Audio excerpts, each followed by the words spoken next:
Muy bien, hermanos, damos gracias a Dios porque nos permite estar de nuevo en este medio para así poder continuar con el estudio de la doctrina de Dios que hemos iniciado ya hace algunos viernes. Como recordarán, hace 8 días terminamos de hablar sobre los nombres de Dios que se le atribuyen en la Biblia, y también iniciamos hablando sobre uno de los temas muy importantes dentro de lo que es la doctrina de Dios, como es la Trinidad, la doctrina de la Trinidad o la enseñanza en la Biblia de un Dios trino, un solo Dios en tres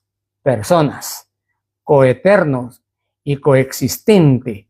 Así que esto es lo que empezamos hace 8 días, hablando sobre cómo la Biblia pues reconoce a Dios al Padre como Dios. Y tuvimos algunas citas ahí referidas. Y también vimos cómo la Biblia reconoce a Jesucristo como Dios, cómo es reconocido Jesucristo como Dios, al igual que el Espíritu Santo también es reconocido como Dios.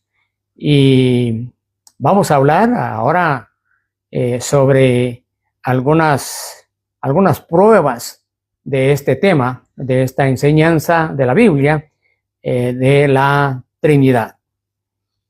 Y decimos que el término o la doctrina Trinidad fue enseñada o fue mencionada o fue Tertuliano en el siglo III después de Cristo.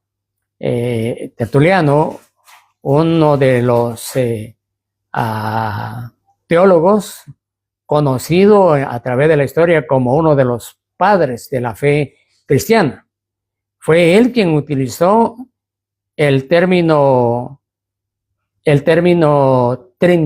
Trinidad, trinitas o Trinidad, para explicar que Dios es un solo ser en tres personas.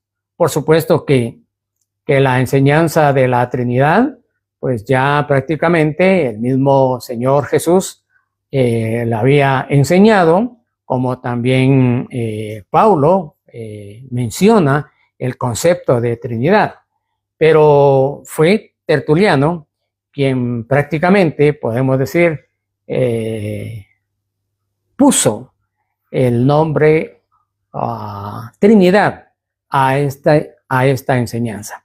Ahora, esto es interesante porque Tertuliano lo mencionó, lo estructuró, y fue en el Concilio de Nicea del 325 donde se conoció y se buscó aprobar la doctrina de la Trinidad, y al igual que en el Concilio de Constantinopla en el año 381 después de Cristo. Fueron los concilios que eran liderados por obispos y por teólogos. Y en estos dos concilios de la Iglesia cristiana se oficializó o se estableció la doctrina de la Trinidad de la fe cristiana. Así básicamente se conoció la doctrina de la Trinidad de la fe cristiana. Y la palabra del Señor, pues obviamente tiene muchos pasajes bíblicos donde pues nos enseña lo que es el término de la Trinidad. Por ejemplo, en el Antiguo Testamento, y hablando de los nombres de Dios, dijimos que el nombre Elohim apunta a una pluralidad en Dios. No, en ese caso no es de dioses, sino en Dios. Y pasajes como precisamente el que tenemos en pantalla, Génesis 1:26, dijo Dios, hagamos al hombre a nuestra imagen, conforme a nuestra semejanza. Esa expresión, pues, deja claro que Dios, como Padre, está hablando tanto al Hijo como al Espíritu Santo. Ahí se manifiesta lo que es la enseñanza de la Trinidad. Hagamos al hombre. No estaba hablando con ángeles, porque no es esa escena, sino es el momento en que Dios, como Dios único, en su forma de manifestarse en el Padre, el Hijo, el Espíritu Santo, es que determina a hacer al hombre y darle al hombre atributos como los que ya vimos, darle al hombre pues parte de lo que es de Dios, lo que conocemos ahora como atributos comunicables. Hagamos al hombre, pongámosle nuestra imagen y nuestra semejanza. Lo mismo pasa en el pasaje de Génesis 3, 22, 23. Ahí podemos nosotros ver en el capítulo 3, versículos 22, 23. Y dijo Jehová, he aquí, el hombre es como uno de nosotros, sabiendo el bien y el mal. Ahora pues no alargue su mano y tome del árbol de la vida y coma y viva para siempre. La expresión ahí es, he aquí, y dijo Jehová, he aquí el hombre es como uno de nosotros. Es decir, en conocer tanto el bien y el mal. Pero lo importante ahí es esa plática, esa comunión del Padre, el Hijo y el Espíritu Santo, tomando la decisión después de que el hombre falló. La decisión era sacarlo del huerto, y que el hombre, como consecuencia de haber fallado, pues empezar a experimentar lo que es pues la consecuencia de su pecado. Y también hay otro pasaje, Éxodo 18:11, nos va a mostrar también ahí esa pluralidad de personas, no de dioses, sino la pluralidad de personas. Dice, ahora conozco que Jehová es más grande que todos los dioses, porque en lo que se observecieron prevaleció contra ellos. Ese término de conocer a Dios por encima de todos los dioses no está hablando de un politeísmo, sino está hablando de ese Dios único. Ahora, eso es hablar, por ejemplo, de el nombre Elohim, porque ahí es donde aparece este nombre Elohim, único Dios. Obviamente, el Dios trino, no como Jetro lo dice ahí, no como los dioses, como los dioses paganos, que son representados a través de diferentes figuras, de diferentes formas. Pero nuestro Dios es totalmente distinto. Otra de las pruebas bíblicas en el Antiguo Testamento es, por ejemplo, la triple alabanza que se da en Isaías capítulo 6 y versículo 3. Isaías 6, 3. Vamos nosotros a encontrar ahí cuando Isaías tiene ese llamamiento. Y el uno al otro daba voces diciendo, Santo, Santo, Santo, Jehová de los ejércitos, toda la tierra está llena de su gloria. Esa expresión Santo, Santo de la triple alabanza de Isaías manifiesta pues al Dios Trino. Y esto cobra mayor importancia cuando ya en el Nuevo Testamento se menciona esta experiencia de Isaías. En Juan capítulo 12, versículo 37, nosotros vamos a encontrar la referencia que se hace de este pasaje o esta triple alabanza de Isaías. Juan capítulo 12, versículo 37. Ahí se menciona, pero a pesar de que había hecho tantas señales delante de ellos, no creían, para que se cumpliese la palabra del profeta Isaías, que dijo: Señor, ¿quién ha creído en nuestro anuncio? ¿Y a quién se ha revelado el brazo del Señor?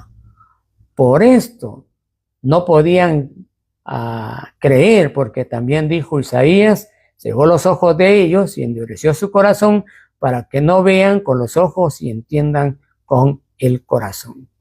Esas son palabras del mismo Señor en respuesta a la incredulidad de los judíos, de sus oyentes en ese momento, en cuanto a creer en Él, no solo por los milagros que Él había hecho delante de ellos, sino también por lo que Él había expresado en cuanto a ser igual al Padre, ser Dios. El Padre y yo uno somos. Y para aquellos eso era algo bien difícil de creer. Y luego se menciona también en Hechos capítulo 28, versículos 25 y 27, la referencia al profeta Isaías y a lo que se dijo en aquella triple mención o alabanza a Dios. Hechos 25. Y como no estuviesen de acuerdo entre sí, al retirarse les dijo Pablo estas palabras: Dios habló el Espíritu Santo por medio del profeta Isaías a nuestro Padre diciendo: ve a este pueblo y diles, de oído oirás y no entenderás, y viendo veréis y no percibiréis, porque el corazón de este pueblo se ha engrosado y con los oídos oyeron pesadamente y sus ojos han cerrado para que no vean con los ojos y oigan con los oídos y entiendan de corazón y se conviertan y yo los sane. Eso es lo que pasa en cuanto a creer en Dios. La gente quiere creer en un Dios, pero a su manera, a través de una piedra, a través de una figura de yeso, a través de una figura de madera. Y le cuesta creer que hay un Dios único que se ha manifestado a la raza humana y que fue presentado por sus profetas, por sus siervos, para hablarles, para enseñarles, para decirles quién es Dios, cómo es Dios, qué hace Dios. Pero la idolatría, la necedad, el pecado ha cerrado el entendimiento de esas personas. Y quienes pretenden negar la existencia del Dios Trino, pues eso es lo que manifiestan, una ceguera totalmente para ver, para oír y para poder recibir y aceptar lo grande, lo sublime, lo extraordinario de nuestro Dios. El Antiguo Testamento entonces nos presenta esa triple alabanza a Isaías, pero también nos presentan bendiciones triples.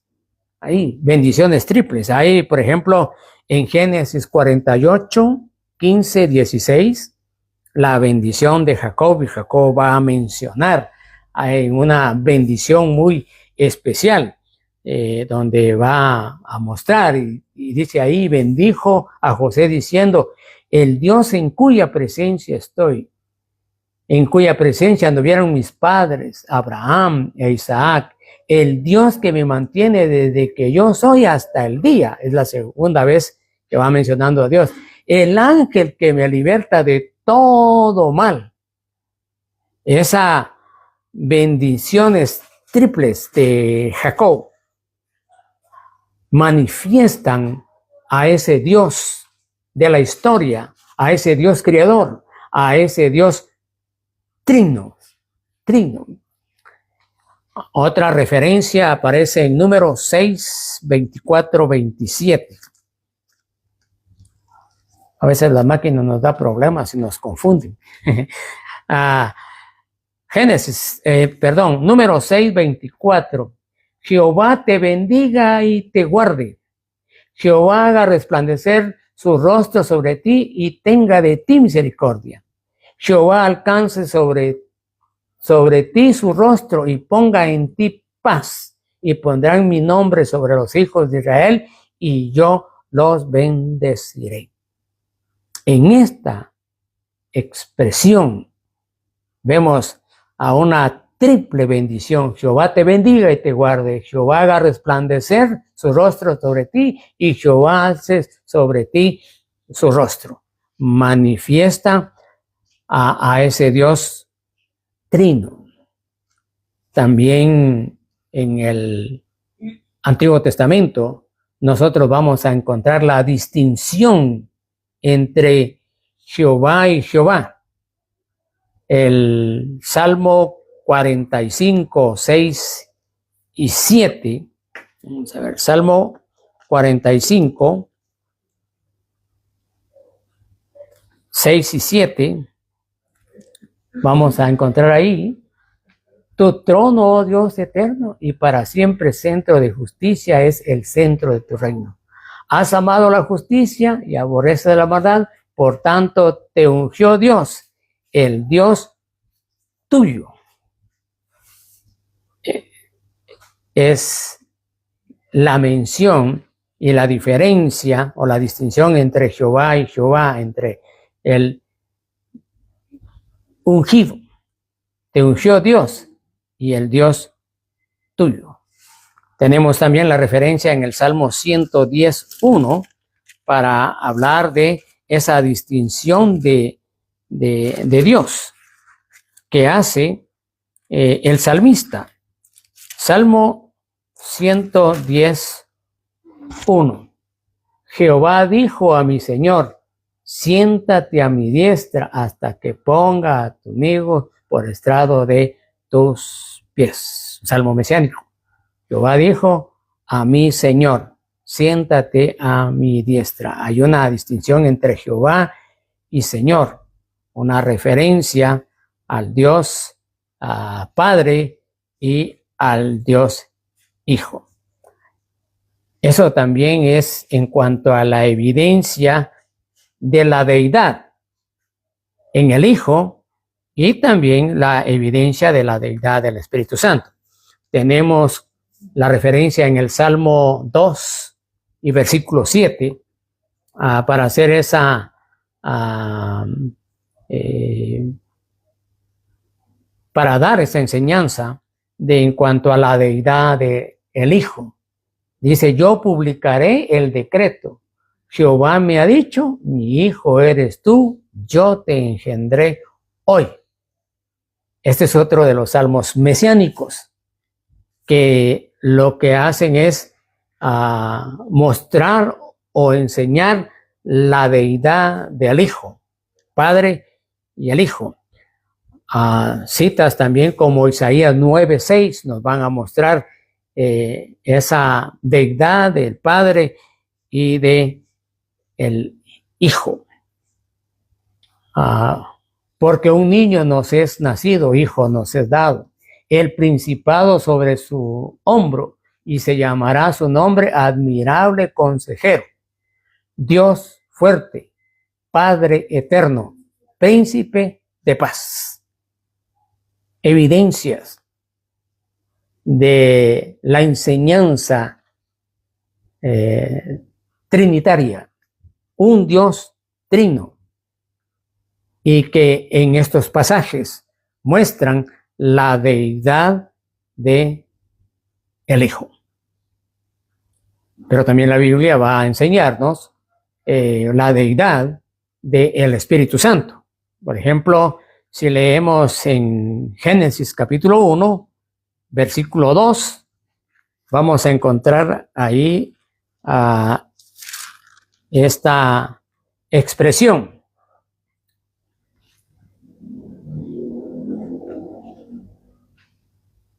Y la tierra estaba desordenada y vacía, y las tinieblas estaban sobre la faz del abismo, y el Espíritu de Dios se movía sobre la faz de las aguas.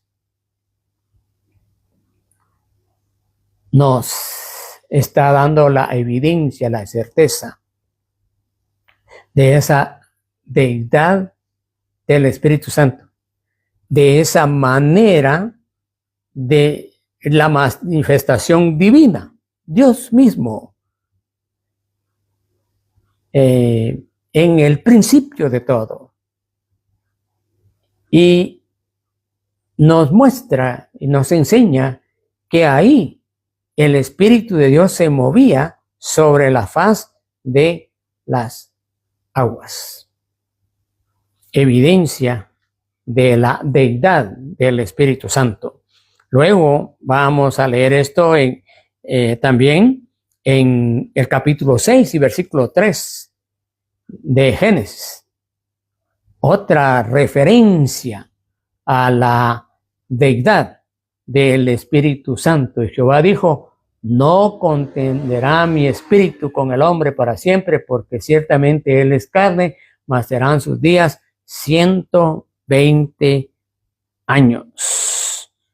No contenderá mi espíritu con el hombre. Es decir, nos muestra esta evidencia del espíritu. Y luego tenemos Isaías 48, 16. Hay una abundancia de pasajes, hermanos, que nos enseñan sobre la Trinidad, sobre la persona del Padre, la persona del Hijo y la persona del Espíritu Santo. Y nos faltaría tiempo para leer todos los pasajes. Aquí estamos leyendo algunos de los pasajes que nos dejan clara esa enseñanza. Dice: acercaos a mí, oíd esto, desde el principio no hablé en secreto. Desde que eso se hizo, ahí estaba yo. Y ahora me envió Jehová, el Señor, y su Espíritu. Este es uno de los textos que muestra a las tres personas de la Trinidad en esa evidencia de esta enseñanza de la Biblia sobre lo que es la doctrina de la Trinidad. Es evidencia de la deidad del Espíritu Santo. Y un pasaje que hemos leído, el Salmo 139, 7. ¿A dónde me iré de tu espíritu? ¿A dónde me iré de tu espíritu? Manifiesta esa esencia, esa deidad, esa existencia coeterna de las tres personas. ¿A dónde me iré de tu espíritu? ¿A dónde huiré de tu presencia? No solo manifiesta los atributos divinos en cuanto a la omnipresencia de Dios, a estar en todo lugar. Y deja claro entonces lo que es esta enseñanza de la Trinidad. Bueno, pudiéramos seguir mencionando más citas que nos dan a conocer la enseñanza del tema Trinidad en el Antiguo Testamento.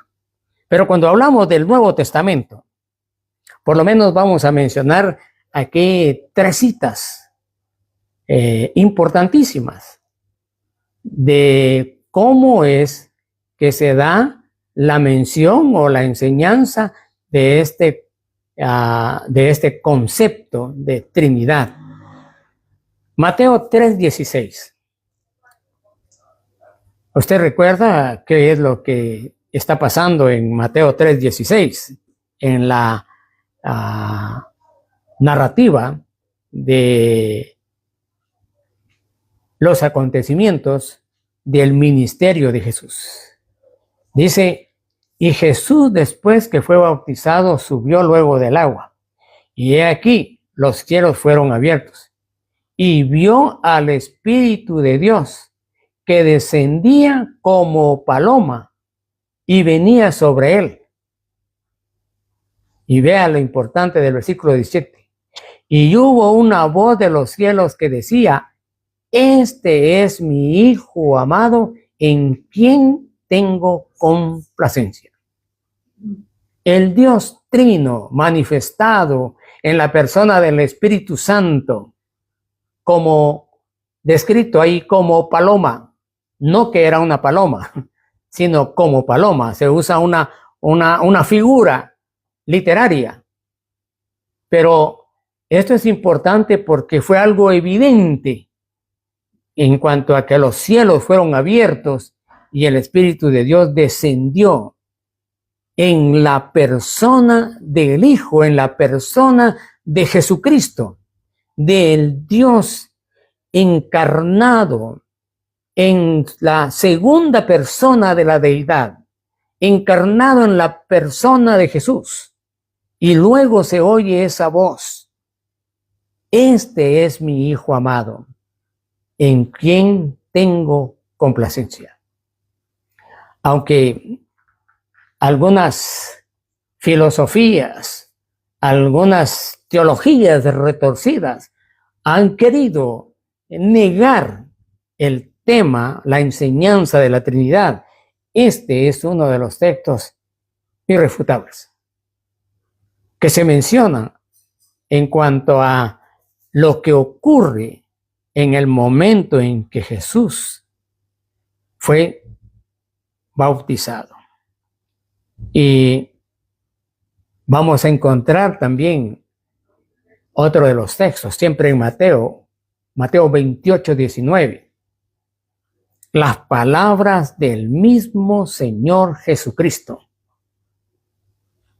comisionando a los discípulos, comisionando a la iglesia, comisionando a los creyentes, a todos los que hemos creído en Él. Encontramos aquí lo que conocemos como la Gran Comisión.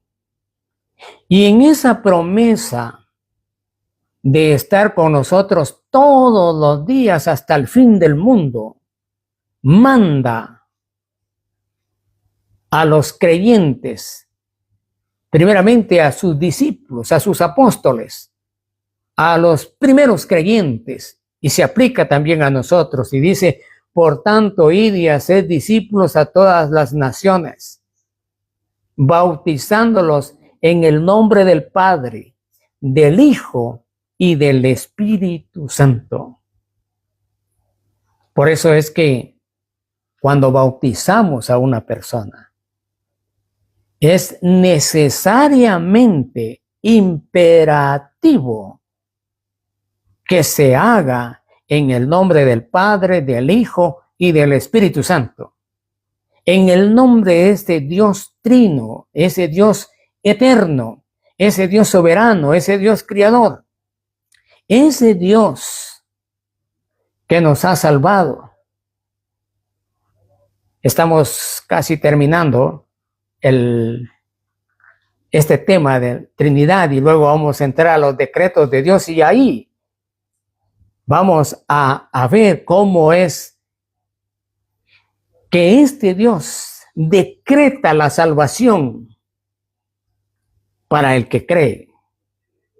Y por eso la importancia de que cuando una persona es bautizada, se haga en el nombre de las tres personas divinas, como ese testimonio público de la fe cristiana, de que sostenemos que nosotros somos el resultado de un plan planificado en la eternidad por Dios. Una planificación donde el Padre y el Hijo y el Espíritu Santo determinaron. Por eso es importante bautizar a la persona en el nombre del Padre y del Espíritu Santo. Otro pasaje que tiene que ver con la bendición apostólica. Cuando Pablo escribe a los hermanos en Corinto, ya en su parte final, en el epílogo de su segunda carta, nosotros vamos a encontrar esa bendición apostólica, capítulo 13 y versículo 14 de 2 Corintios. 2 Corintios 13, 14.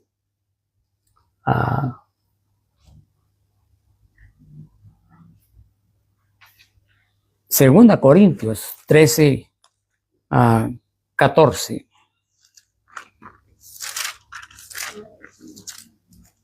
Dice: la gracia del Señor Jesucristo, el amor de Dios y la comunión del Espíritu Santo sea en todos vosotros. Amén. Dijimos que la palabra Trinidad literalmente no está en la Biblia, pero su concepto es amplio. El que estructuró, por así decirlo, esta doctrina para enseñarla en la iglesia, en la manifestación de un Dios existente en tres personas, coeterno, de la misma esencia. Dijimos, fue Tertuliano en el siglo III. Pero el concepto de Trinidad es algo que nosotros vemos que es enseñado. Y cuando Pablo se despide en su carta, en su segunda carta, de los hermanos de Corinto y les da la bendición, les dice: la gracia del Señor, el amor de Dios y la comunión del Espíritu Santo. Es que cuando Pablo escribe esto, de alguna manera también está mostrándonos la actividad que cada uno de estas tres personas tiene en favor de la vida del creyente. La gracia de Jesucristo, el regalo, él mismo muriendo en la cruz del Calvario, dando su vida para regalarnos la salvación. Dios, en su gran amor con que nos amó de tal manera que permitió, dentro de lo planificado, que su Hijo, su único Hijo, Jesucristo, viniera, se encarnara en la persona de Jesús y muriera en la cruz del Calvario. Y la obra del Espíritu Santo, no solamente en la regeneración, sino en mantenernos en esa comunión, en ese contacto con Dios. La Trinidad todos los días está en actividad, y el Espíritu Santo, cada vez que nosotros oramos, cada vez que nosotros nos comunicamos, hace posible esa comunión de nosotros con Dios, y hace posible también esa comunión de usted y yo. Ahora mismo, Él está obrando y permitiendo que usted y yo tengamos esa comunicación y podamos juntos enseñarnos y aprender del Padre, del Hijo y del Espíritu Santo. Así que es interesante la evidencia en cuanto a la Trinidad en el Nuevo Testamento. Es mucho más abundante y mucho más clara, si usted quiere, que la del Antiguo Testamento. Y esto es debido a la revelación progresiva de Dios. Dios, a través de la historia, se ha ido revelando progresivamente al hombre, mostrando quién es Él, qué hace Él.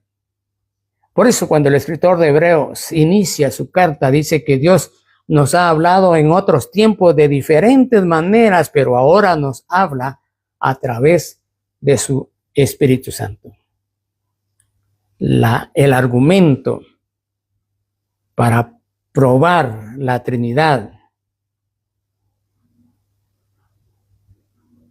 que hay tres personas en un solo Dios. La deidad del Padre es obvia. La deidad del Hijo y del Espíritu Santo está demostrada en el texto bíblico. Y por eso es que esta enseñanza es algo extraordinario. No tenemos que entender todo, porque Dios nos está exigiendo que lo entendamos en su totalidad, porque Dios es un Dios infinito. Dios no espera que nosotros lo entendamos todo, pero espera que las cosas que podamos entender las aceptemos y no seamos como la referencia que ya tuvimos en Isaías, en la persona de Jesús hablándole a los incrédulos, en Hechos, Pablo hablándole también a aquellos para que que han caído en esa necedad insistente de no querer creer en ese Dios único y verdadero. Así que esto es importante porque hasta aquí hemos hablado de este tema importante de la Trinidad. Y ahora vamos a tratar de introducirnos, en los minutos que nos quedan, introducirnos a lo que es otro de los temas importantes dentro de lo que es la persona de Dios, el estudio de la doctrina de Dios. Y esto es el decreto de Dios. Nosotros tenemos que aprender, entender y atender cómo Dios se ha manifestado y cómo Dios ha determinado cada una de las cosas. Para eso, Dios ha decretado. El decreto de Dios tiene que ver con su propósito eterno y está de acuerdo con el consejo de su propia voluntad. Por eso es que nosotros hablamos a veces de la voluntad permitiva de Dios. Y cuando hablamos de la voluntad permitiva de Dios, estamos hablando de el decreto de Dios, lo que Dios ha determinado para su creación, para la raza humana, para usted y para mí. Dios en su propia voluntad, de acuerdo a su consejo eterno, decreta las cosas y lo hace en aras de su propia gloria. Dios ha determinado todo lo que sucederá y eso abarca desde la creación, la historia y la redención. todo eso ha sido determinado por Dios, permitido por Dios, diseñado. Así que el propósito divino es único, es inmutable desde antes de la creación. Y esto abarca todo lo que ocurre en el universo. El decreto de Dios es interesante. Y el decreto de Dios, en el decreto de Dios vamos a ver algunos términos. ¿Cómo, en qué consiste o cuáles son los atributos o lo que permite que Dios decrete? Y una de las primeras cosas que vamos a ver en el decreto de Dios es que el decreto de Dios tiene que ver con la providencia de Dios. Y en ese sentido, Dios sostiene y dirige el universo. Citas como Efesios capítulo 1, versículos 11, nos van a mostrar a nosotros lo que es el decreto de Dios en su providencia. Cómo es que Dios sostiene y dirige el universo. Cómo es que Dios ha determinado las cosas. Efesios capítulo 1, versículo 11. Dice ahí: en él asimismo tuvimos herencia, habiendo sido predestinados conforme al propósito del que hace todas las cosas según el designio de su voluntad o según su providencia. Dios determinó la predestinación y lo hizo conforme a su voluntad, conforme a lo que Él es. Un Dios eterno que en su voluntad permisiva pues ha determinado todo. Y como Él es Dios, y como Él es dueño, como Él es autor de todo, pues tiene todo el derecho. Y nadie puede decir nada. Algunos pueden argumentar, pero las cosas Dios las determinó.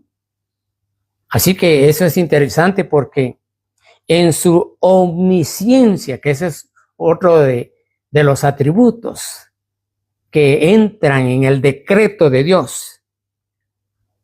Dijimos que la omnisciencia es el conocimiento de todas las cosas actuales, de todas las cosas posibles. Dios, en su omnisciencia o en su conocimiento, pues ha creado, ha hecho, ha dicho, y su palabra se cumple.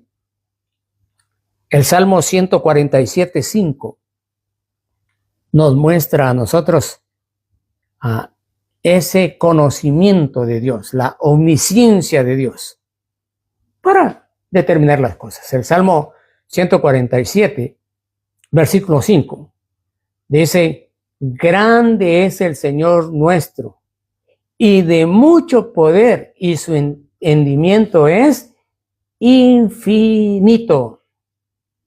Y luego dice: Jehová exalta a los humildes y humilla a los impíos hasta la tierra. Dios, en su voluntad o en su decreto, Él determina las cosas. Él es el que exalta al humilde y el que castiga al soberbio. Y nadie puede decirle. Nadie puede decir que en Dios hay maldad o en Dios hay preferencia. Sencillamente, Dios ha determinado las cosas. Y no solamente en su providencia y en su omnisciencia, sino que en su presciencia. Ese es otro de los atributos. La presciencia es el conocimiento anterior a todas las cosas, incluidas el curso actual de los eventos. En la presciencia de Dios, en el conocimiento previo de todas las cosas, nadie como Dios sabe lo que va a ocurrir en el mundo en esos días.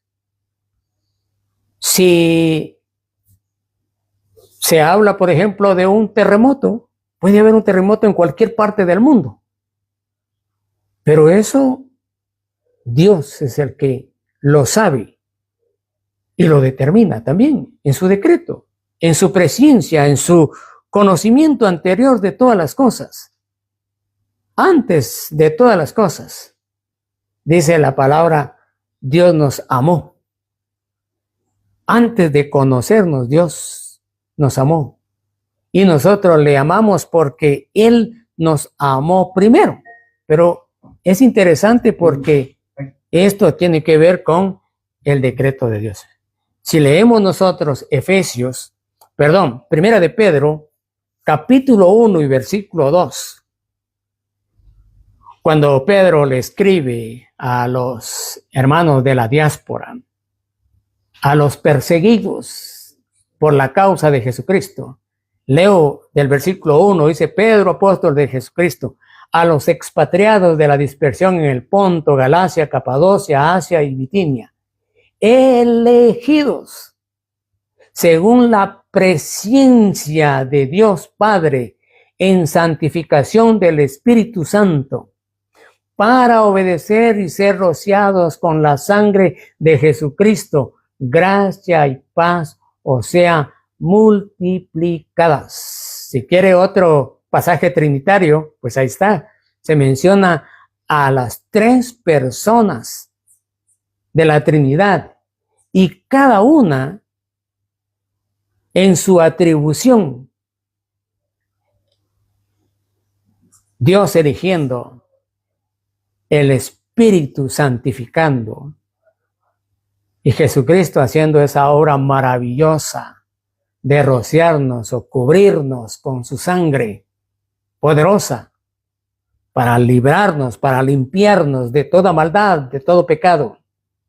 Cuando Pedro le escribe a los hermanos, lo que está queriendo decirles es: hermanos, el hecho de que ustedes no estén en su tierra, que sean expatriados, que estén en la dispersión, que ahora estén lejos del lugar donde nacieron, de donde está su familia, todo eso tiene una razón de ser.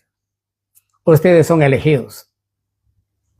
Y aunque el diablo quiera destruirlos, aunque el sufrimiento quiera hacerlos echar un paso atrás, ustedes son elegidos. Y en esa elección, en esa santificación, en ese rociamiento de la sangre de Jesucristo, ustedes han sido llamados, han sido elegidos para obedecer. Obedecer. Así que, y aunque ustedes estén en medio de sufrimiento, la gracia y la paz de Dios se multiplica en sus vidas. Así que qué interesante es ver el decreto de Dios. ¿Cómo es que Dios, lo que estoy pasando ahora, lo que estoy sufriendo ahora, pues no tiene que ver con ninguna equivocación de Dios o que Dios me haya abandonado, sino sencillamente confirma que yo he sido elegido por Dios y que puede venir todo tipo de sufrimiento. El médico puede decir todo lo que quiera sobre la persona, sobre nosotros. Pero Pablo dice: yo estoy convencido de que no hay nada que me pueda separar del amor de Cristo. Porque las cosas no las he determinado yo. Las cosas las ha decretado Dios por medio de ese amor, aunque nos amó, por medio de su voluntad permisiva. Él así lo determinó, salvarnos. Y punto. Y nadie puede decirle a Dios, ¿por qué salvaste a este y a aquel otro no? Cuando entremos en ese dilema, pues vamos a conocer y a entender de mejor manera el decreto de Dios. Dentro de esto que estamos hablando tiene que ver la predestinación. La predestinación del designio de los elegidos, de determinar que usted y yo somos la alabanza de su gloria. Y aquel que se murió sin Cristo, pues no tiene esa bendición. Y no tiene nada que ver con ningún tipo de preferencia, sino es el decreto de Dios. Dios lo ha determinado. Dios ha decretado que la salvación es para todo aquel que crea en su Hijo Jesucristo. Pero si alguien no quiere creer y se muere sin creer, al igual como Dios pasó por alto su pecado y mi pecado, también Él pasa por alto la decisión de aquel que no quiso creer. Así está decretado. No, la predestinación no es una enseñanza diabólica como algunos pretenden enseñarla. La predestinación es el decreto divino, donde Dios determina las cosas. Él ya puso el medio. Dejó que su Hijo muriera en la cruz del Calvario. Y el que quiera ver para allá y recibirle y reconocerle como su Salvador, pues Dios ha decretado que es salvo. Eso es. Y vamos a entender de mejor manera cuando hablemos más sobre el decreto de Dios. Por hoy nos vamos a detener aquí porque el tiempo se nos fue. Yo espero que estemos llenando los objetivos por el cual se estableció este tiempo de doctrina y que estemos pues aprendiendo algo distinto que nos motive a saber que nosotros tenemos un Dios que sigue siendo misterioso, pero que es un Dios extraordinario para su vida y mi vida. Que el Señor le bendiga, hermanos. Nos saludamos el próximo viernes.